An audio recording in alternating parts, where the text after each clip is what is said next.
Weekend. We're wrapping up our long weekend of games. Of course, the biggest one locally here is coming up tonight. Steelers-Browns, 8:15 on WICU.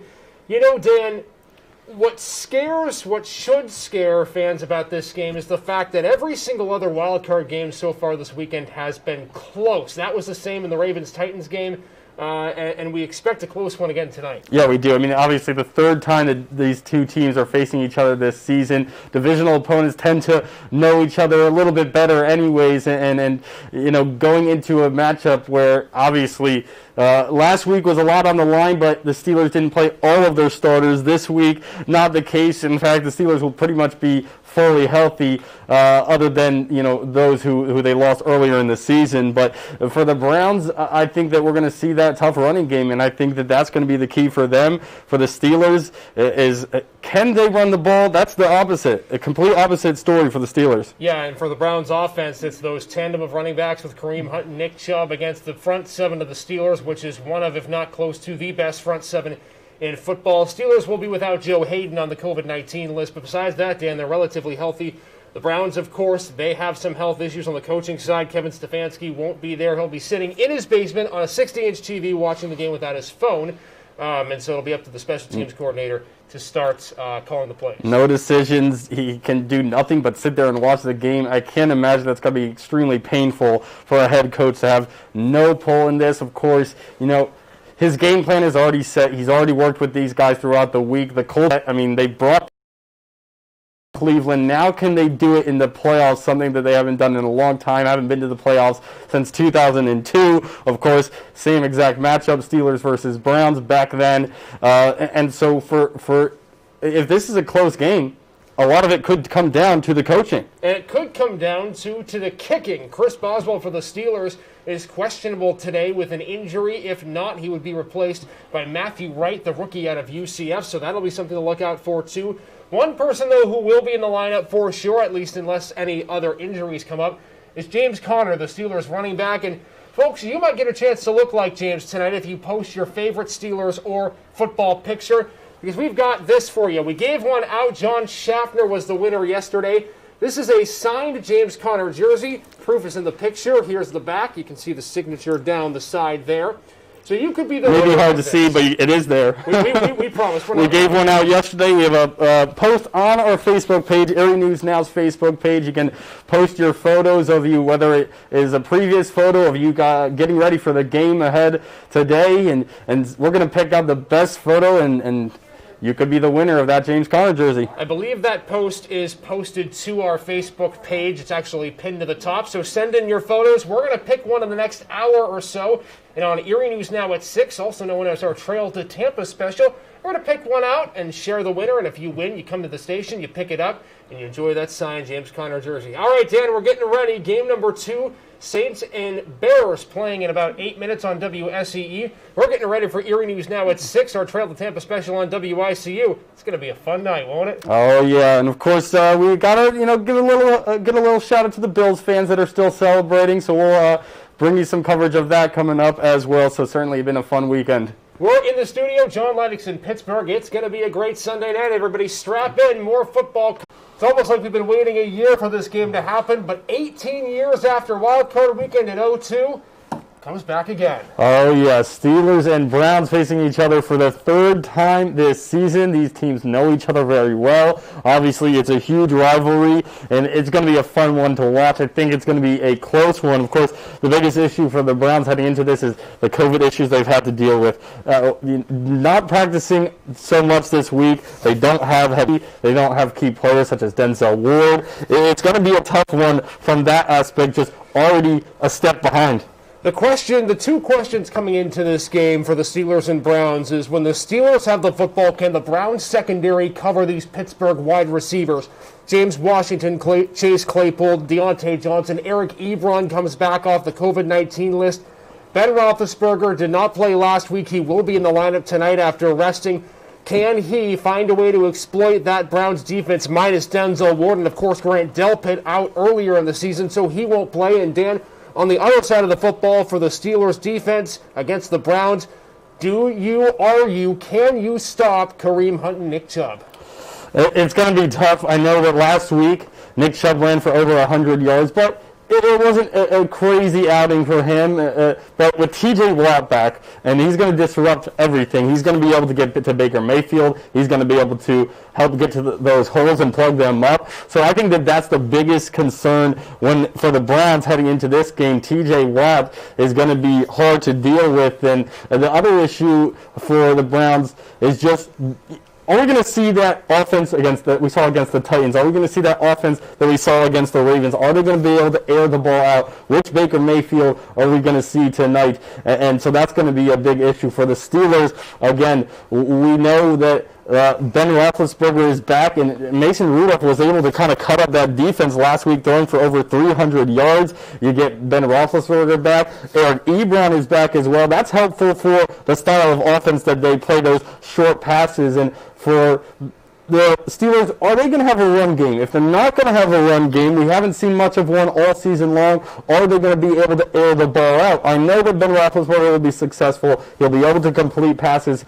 They'll have those short passes over the middle, as we've often seen. But if they don't have a run game, if they're not able to air the ball out, that makes their offense very predictable at times, those short passes. Now, we did see Ben Roethlisberger in that second half against the Colts do what he did, and did throw some bombs down the field. So if we see more of that, that'll be good for the Steelers. You and I said before the Facebook Live that Pittsburgh gets to 100 rushing yards, they're probably going to win the game. If the Browns defense makes Pittsburgh one-dimensional, forces Roethlisberger to throw the ball, dink and dunk to Deontay and whoever, Cleveland's got a good chance to win this game. One way or another, somebody's going to win the overall matchup this season between the two teams. The Browns won 24-22 last week. The Steelers dominated Cleveland at Heinz Field.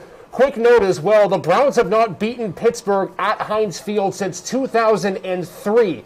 So it's been 17 years since Cleveland was able to take down Pittsburgh inside the stadium right around the Three Rivers. Dan and I have taken the Steelers in this game. John Leidig is in Pittsburgh. He took Cleveland.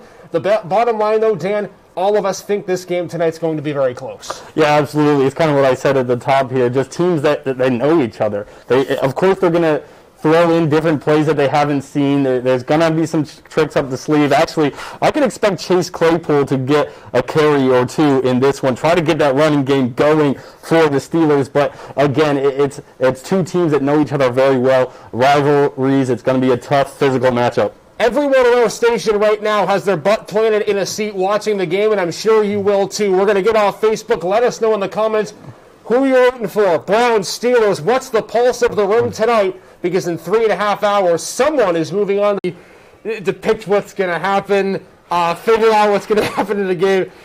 No one expected this. I'm just going to put it this way. If you're a Browns fan, you are over the freaking moon. And if you're a Steelers fan, you probably want to curl up in bed right now. It's 28-0 Browns after a quarter. The Steelers have turned it over 3 times. The Browns have scored 4 touchdowns. And Dan, I don't want to say this now, but is the game already over? I know as Browns fans, you're probably not comfortable just with all of the suffering you've had to go through over the years, but the game, in my mind, is over. But I guess I don't count out the Steelers with Ben Roethlisberger. If they have to score, and they have to score quickly. If this continues the way it has been, you can't wait till halftime to start chipping away at this lead for the Browns. And you said it earlier, the best offensive drive so far for the Steelers has been a turnover on downs. Every other drive, they've turned the ball over. So we're talking about 3 turnovers so far in this game for the Steelers, all leading to Browns touchdowns. I mean, in that first half, the stats lopsided. Nick Chubb, Kareem Hunt, they got their way. They both scored a touchdown. Baker Mayfield has a couple of scores himself. Kareem Hunt scored 2 touchdowns. 2 touchdowns. So if you're the Steelers, how do you get back into this game? The thing is, you're going to have to pass the ball. You're going to have to air it deep.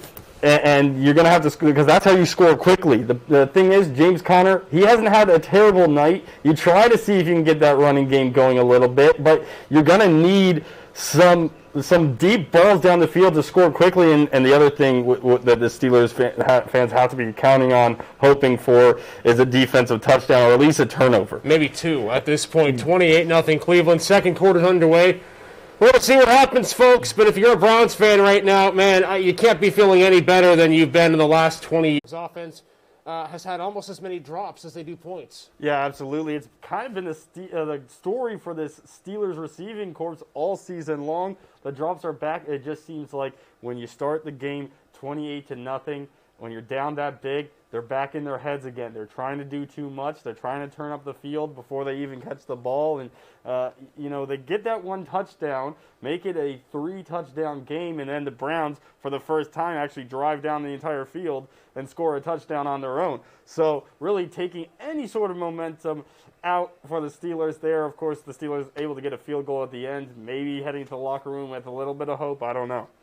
Again, that sequence at the end of the first half, it may not seem like anything big if you're a Browns fan. Of course, you had a big lead. Yeah, whatever, it's another touchdown. But that's, like you said, Dan, a big momentum shift. The Steelers go in, they score a touchdown. They had a 92-yard drive that they were able to go down and score on. And then the Browns have 2 third downs, and the Steelers' defense aren't able to get them off the field. And you think about it, Dan, it's really a 7-point swing. Cleveland doesn't get that first down. Pittsburgh gets the ball back. Maybe they have time to score a touchdown. Instead, Cleveland gets 7 of their own. Yeah, absolutely. I mean, for this Browns team, I was concerned.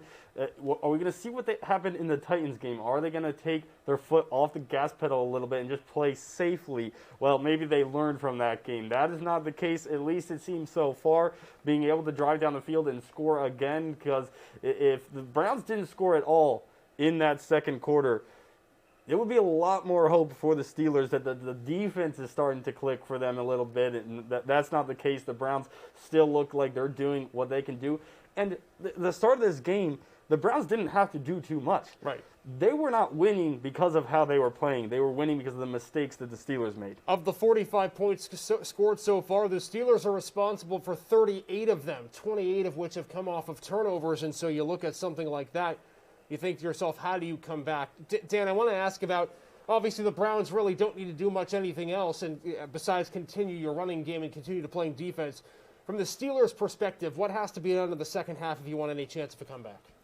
Well, you're going to have to pull out some tricks, truly. You're going to have to pull out some plays deep in the playbook that the Browns just are not expecting at all, and be able to convert on a trick play or something like that. That alone can just help momentum, just make you feel like you can do it. And of course, just trying something that the Browns just aren't ready for. And I think that's something, and really you got to stop the Browns from scoring.